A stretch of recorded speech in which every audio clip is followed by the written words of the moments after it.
guys, and welcome back to my channel. And today's video is just going to be over my labor and delivery story. I actually did not get a chance to record it. It was just my labor just happened too quickly and unexpectedly, so I didn't have time to like prepare the cameras and things like that. So yeah, if you guys follow me on Snapchat, then you guys know I had my son on February 28th. So that was a plus.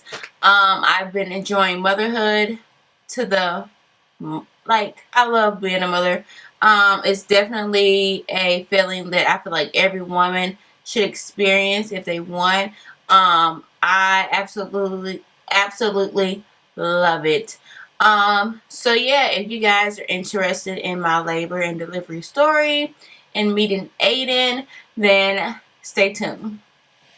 Okay, so it was Monday, February 27th, 2017. All of a sudden that day I just had like a burst of energy. So I cleaned my entire closet.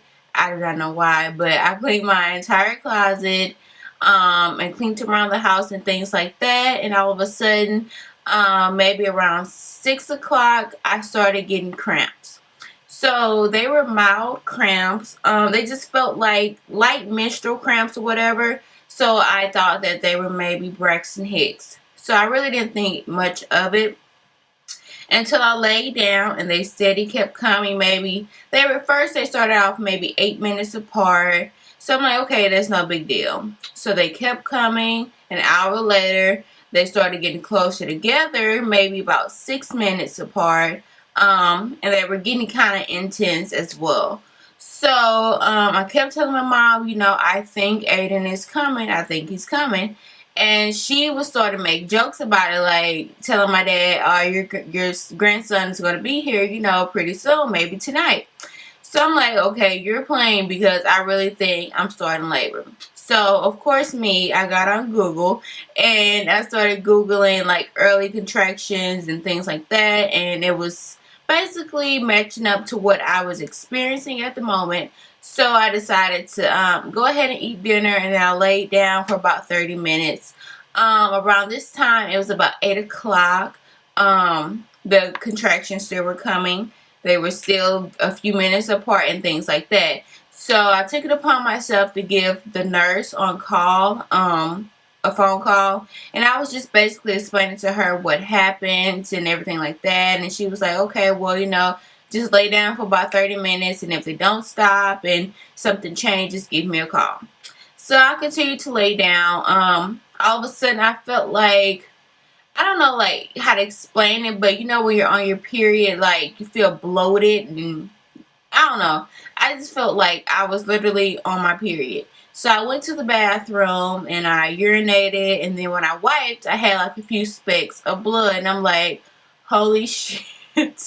I think this is my bloody show. So I'm screaming at my mom like, hey, can you come here for a second, because I think this is it. So she came up the steps or whatnot, and she looked at it, and she was like, yeah, I think that's your bloody show. So I called the nurse back, and I explained to her what happened. She's like, okay, like right about now, you need to go to labor and delivery to get monitored, because I do believe you're in labor. Now, remind you, my due date was literally that Friday, so March the 3rd, and it was already February 27th. So she was like, you're not that far from your due date. I said, go ahead and go to the hospital, and they can monitor your contractions in there and check on baby, stuff like that. So I'm like, okay. So we ended up going to the hospital maybe around 10 o'clock because I wanted to shower. I don't know about y'all. Y'all can probably think I'm crazy, but yeah, I showered and everything and made sure my bags was packed and put them in the car. And me and my mom headed to the hospital maybe around 10. Maybe around 10:30 we got there.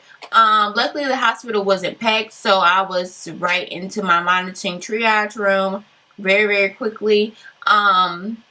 And they hooked me up to all these monitors and things like that. I maybe stayed in there for maybe about till about maybe 2 o'clock in the morning. They monitored me. The contractions, they still were coming at that point, maybe like 4 to 5 minutes apart. But the only problem was I wasn't dilating as fast as the contractions were coming. I was maybe dilated, I think I was only dilated 2 centimeters, and then like around 12 o'clock I was at 2 centimeters, and then around 1:30 a.m.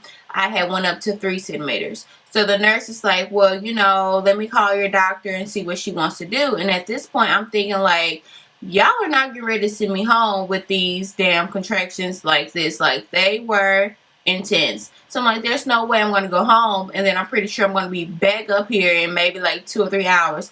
No. So she's like, well, what do you want to do? And I told her, like, I would rather stay here and get medicated and things like that rather than y'all send me home. So she called my doctor, and my doctor's like, that's fine, you know, keep her here anyways, because she might speed up her delivery. I mean, her labor. So, around this time, I got moved into my labor room, which was very, very nice. The hospital that I delivered at, they have actual suites that are really, really nice. I got into my suite maybe around 3 o'clock in the morning. Then they hooked me up to my IV because I did test positive for the G strep, whatever it was. So they went ahead and hooked me up on the antibiotics and got those started and things like that. I did receive, I forgot what the shot was called, but it was a shot in my butt that did not work at all to kind of like help with the contractions, pain wise. Did not help at all. Anywho, so my mom, she ended up leaving, going to work the next morning. She just told me to give her a call and things like that. His dad did end up coming to the hospital maybe around 8ish that morning. So I tried to sleep throughout the night, which was kind of impossible due to them steady coming in and out the room and things like that. And then on top of that, I'm having contractions like every few minutes. So sleeping was, it was kind of out of the question at this point. So maybe around like 9:30 the next day, this is February 28th now, the doctor came in and she's like, well, you know, she checked me and everything. She's like, you know, he's been head down since around Thanksgiving and you're only dilated. At this point, I was only dilated maybe like 4.5 centimeters. So she's like, do you want me to bust your water and we can speed this labor up, or what do you want to do?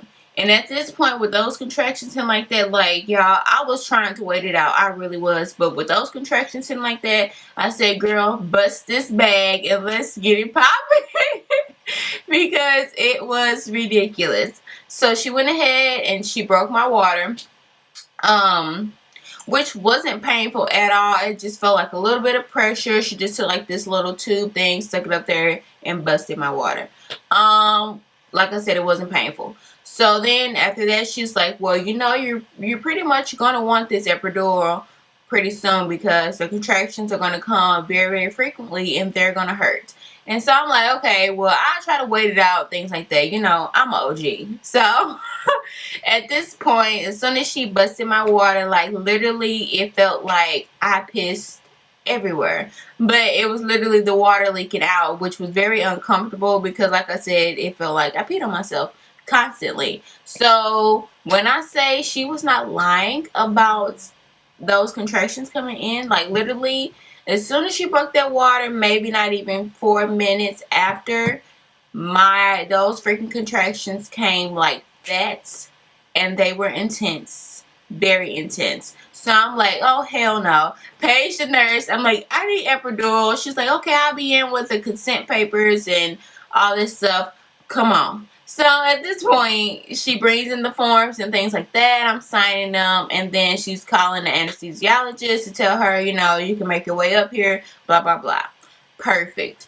So maybe the anesthesiologist probably came up maybe around probably like 10ish and that morning, and she went ahead and got the epidural. Now the epidural, guys, I've heard so many mixed things about it, and I just felt like there was no way I could get through labor and delivery without it, with the pains like this, and not only trying to push out a kid at the same time. There's no way. So I just went ahead and got the epidural.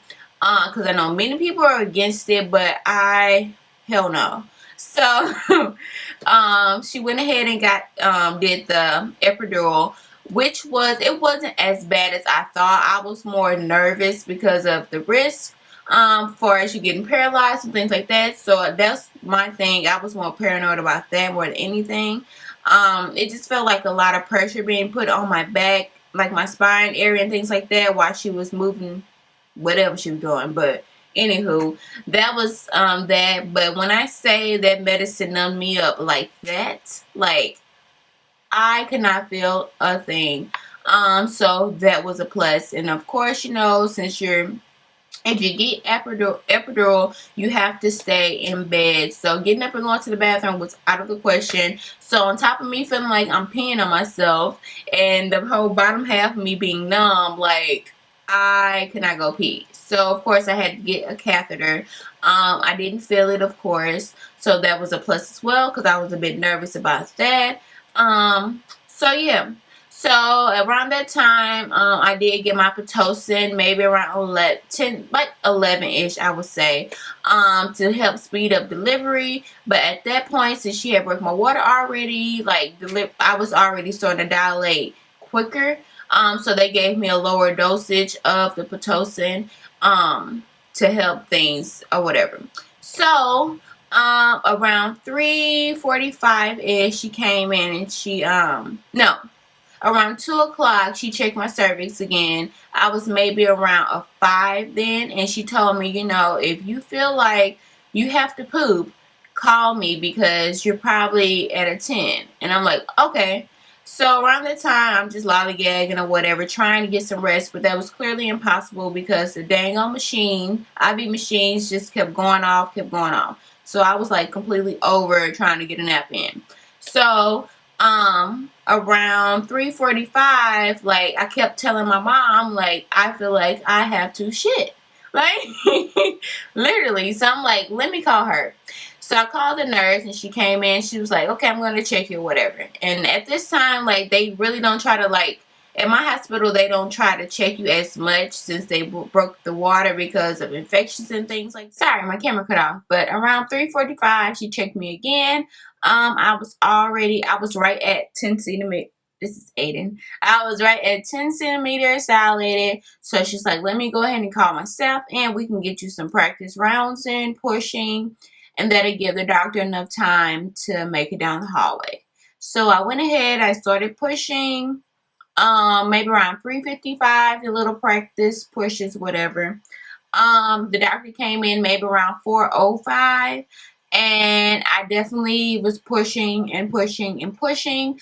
I would say the whole process went by very, very smoothly. I didn't feel anything because my epidural did not wear off. Thank you, Jesus.